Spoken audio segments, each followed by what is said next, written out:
Siapin pakai buku tahan. Sunday schoolin adoi adu BPD duni tong takan saya orang ni duni opening ceremony mana orang telah ngai. Ngai lunung tak ojau. Jadi le minum mipa jule tadi ojau si. Dunia Sunday school lagi mah. Akil lamde ngai kai thei na de mo ba Sunday school hi ki pan ngai tai ti ijao ko ki thana tu ni ni khwa ni wan do de mo ko ki thana hi ti pagayo Yesu Krista men na bo cha be ka ngai na salam kai be be Sunday school a hi la le le ki sa na mai ho pathin thu ho elo story ho isai mai me yo su ki cho yo si yo so ai la be cho le api pe na Sunday school na doi atu PP ni yang ha cha se ko ko na ilung put pau hi ilung tin pau hi sin tu a pa ti na na sin tu na na ni Sunday school na doi atu PP ilung put di ilung tin ni ilung the ni pi pa ni ji pa ti na na sin tu na ma hi Sunday school hin ji adoi PP le atu PP na hi Ibai balai mun imu waju ibai waju imu ni mo hi patien la go lu pi ni bo ye de ila ma se sin se bo patien go lu pi ni bo ye de patien na go lu pi ni patien la nei na lu pi ni na mo yo si so ne na patien ne an nei la lu pi ni e ho mi mo hi na patien go la lu pi ni ma le le se na sa ho ko hi lo nga ho ko hi lo wa cha ho ko hi lo bo ho loi ho ai lo ne le ta ta sa ka ta ho hu ti cho ho hi lo ba pa thi ni go la go lu pi na pi ti e ho mi hi ho hi na ne ta le sa te ho pa chi go lu pi ni yu bi ya chu tu na ni Sunday school hi a place to know God Ila yang yo se hin patien chu koi ham dia dia ni ti hi to Sunday school ki la ni patien chu koi ham di dia ni mai na a place to know God Hijla ya kai wa hi le patien chu koi hi it ke ya chu Sunday school na hung te mu wa le you learn who God is na Sunday school a che na patien chu koi hi na ngi kai kai na patien ni koi ha mi lung se the mi happy the na khudo the ha san na gan the nei to te ko lai ki thopi ni boi te no lai ki thopi ni mi dam ta la patien ni ki chu patien ni di you learn who God is ani na chun you learn how much God loves you patien ni nang ni sa ke na lung se ai ngai yu na di hiện na patien ni ba ma di ban do yang ngai ni ban do yang ngai da di Sunday school a puna di patien ni ba ma ban do yang ngai pa di hiện you learn how to pray and trust God na tao dan no ít hiện điều tao dan no hi ade ni no yo hi Sunday school ila di mo le la tao do ka nai na ni bo ti mo le ke primary ko tao ke ni la ki patna bu Sunday school teacher ho ye ni kan na lin ta sa ye tu na hi no be khalen primary ka de ma yo bi na ko boy ya de ta primary class 1 2 3 ho in an ka de mai kat bin tao na kan na tao da na ni ki to le architect de pasal kan kita tu mi ha ni primary ka na senior chat ke kita kata orang yang diolong dengan mungkin student man training lah. Nah, jadi kita cakap, hilai ni pilih tahu apa tu cuma ini kai. Isi tahu dan mampu, man practicalize semuanya. Isi tu orang ni yang bilang, primary apa lagi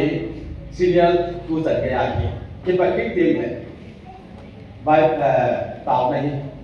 tak pakai kai. Apa ni pun ke yang mana? Asal belum ya. This is to him. Then อันนี้เราก็ใส่นมจู Sunday school is a place to grow in character character สิ่งนี้จูนะจะบอกว่าฮีอาจารย์บอกว่าฮี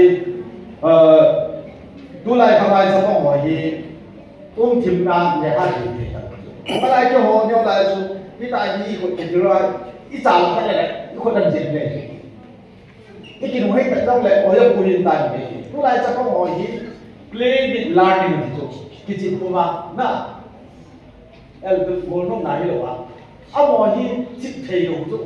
อาจิตเราไปอะไรกันเลยเดินสายนี่กันเลยอุ่นสายนี่จีบไปนะทุเรศเลยเสียว่าอย่างไรล่ะน้องลูกไอ้อาชัวกันเนี่ยเอาหมอเสียสายนี่เอาหมอบอลสายนี่ไงเจ้าจะเป็นลายอ๋อแล้วหมอจุนที่ตายนี่อาสิ่งนี้สิ่งที่ตาสิ่งมาที่ชุดกี่ไงอ่ะคลาสกี่ไงตัวลายที่ชุดตลอดตัวที่โดนสายนี่เสียสายนี่ตายหมดนะเส้นดิสโกลอย่างไรตั้มจ่อยนี่ไอ้มันนี่เลยดินโดสายนี่เสียสายนี่โดสายนี่โดนี่โดยิงเกยนะที่ชุดไงตัว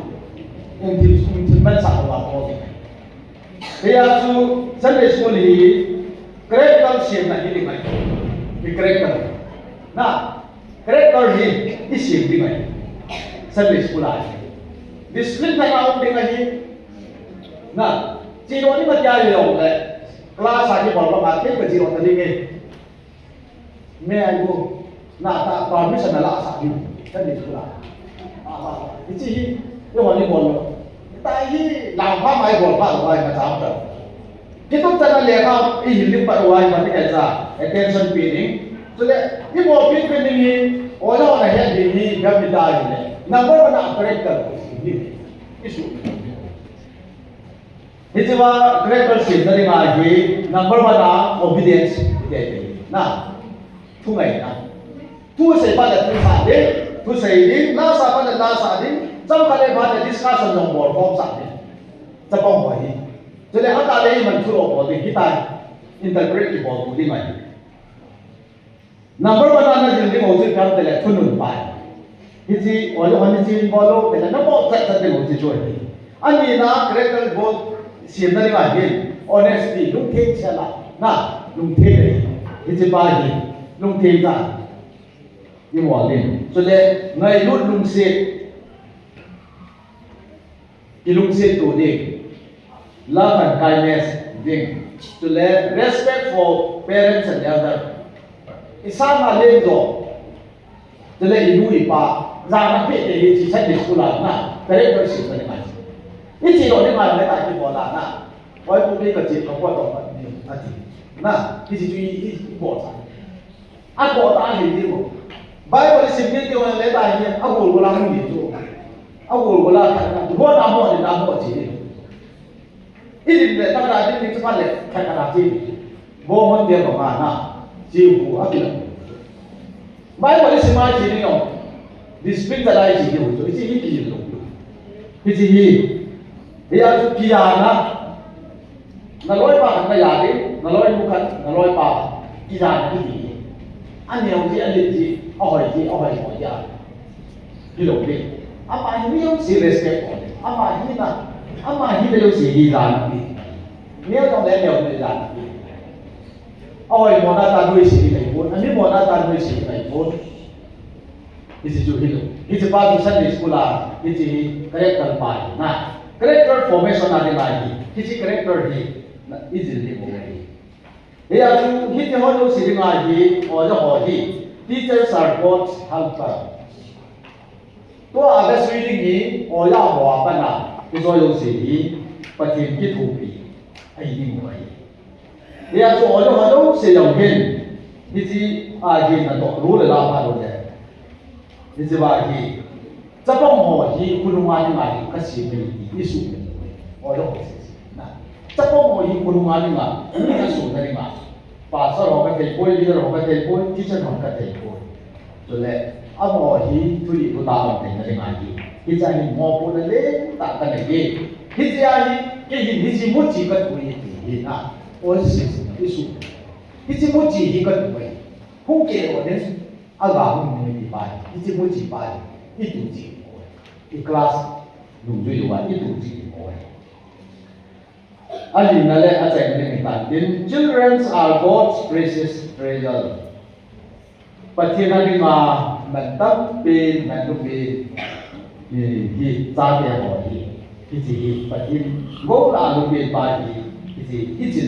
ๆ Children God loves you deeply ประเทศนี้ที่บอกว่าไอ้ไหนลูกเป็นที่แค่สั่งที่อยากจะช่วยสิ่งที่มันอยู่แล้วที่ช่วยที่อยากให้สิ่งนั้นมาสิ่ง就来，哎呀，对的，我还是有，就来，把那个咱们这个嘛，就来，去把大拉上的，就来，到那把那个咱们的，就来，突然那天，把那个咱突然呐，一突然啥的有，就来，把天都也是那个啊，一突然比的东西，啥说嘛，那都一个讲的人他们那方面，那，把天做阿的，阿摩记那里嘛的，阿记那里我玩他不了，阿记那里。khoa một thì na ai khoa một thì nó đi mà cái gì đi thu cái gì thu ba thì khoa một thì nó đi mà cái gì phong tiếng là gì cho nên anh không bị vào khoa apa cái mà anh cái cái nó đi mà na ông lại cái một lẽ gì này nó đi ngang đó na có na hiện nó hơi đại cái dòng lẽ anh không bị vào gì vào apa mà anh chỉ thì nó đi mà sẽ bị xử lý nó cũng là lý tại vì vậy cho Krishna mai rum ta ho ja de ho yo se to le cha de ho yo se tu na Sunday school open ni mo lo ko de na kun la ke le ke closing ceremony in ma ke this closing ceremony in ma de mo le tu ko ma senior tu ho ye this ni ko le ya me ke ha de this ni ko ke ha de this ko sunga de ma to mo ke ha ko we de senior tu ho to ke ha ba ye ne bi ba ya ni tu ke ha It's Christmas 有了我就对路的我的啊，就怕我就明白了，但是真的是用改比例嘛改那，其实把这个多弄落去啦，我们把真Sunday school 能改好，是的，我们能改，你就不多爱改，今天弄去啦说啦，这样的，是的，你就做我们这边的嘛的，Sunday school 的保龄的嘛的，你就真。ประเทศทูฮีอะไรสามเพลงนั่นมั้งจะได้อาเฮียเทรนนั่นมั้งจะได้อามา practical ตาจีบีนั่นมั้งเราต้องทำอะไรล่ะนะอาเฮียไม่รู้ว่า practical อะไรเป็น practical อะไรเทคนิคอะไรอีกจะดีต่างเลยที่จู่พัฒนาการจะฮีสันเดย์ senior class จะนั่นจะได้เนี่ยอามาดีประเทศทุนละบาทลำบากละลงดิso le ama hin kwan tin wa pa nong ta lo bi